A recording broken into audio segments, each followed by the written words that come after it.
Hi, it's Addressed, and today I'll show you how to improve battery life on Samsung Galaxy A30s.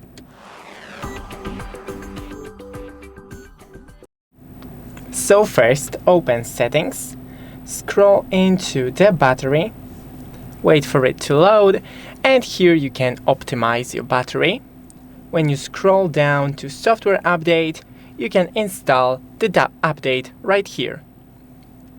Go back and into the display, enable dark mode, lower the brightness or activate adaptive brightness like I have, then screen timeout, shorten this time to around 1 minute, scroll from the top 2 times, and now disable every feature that you're not currently using, so like a location, Wi-Fi, Bluetooth, and mobile data.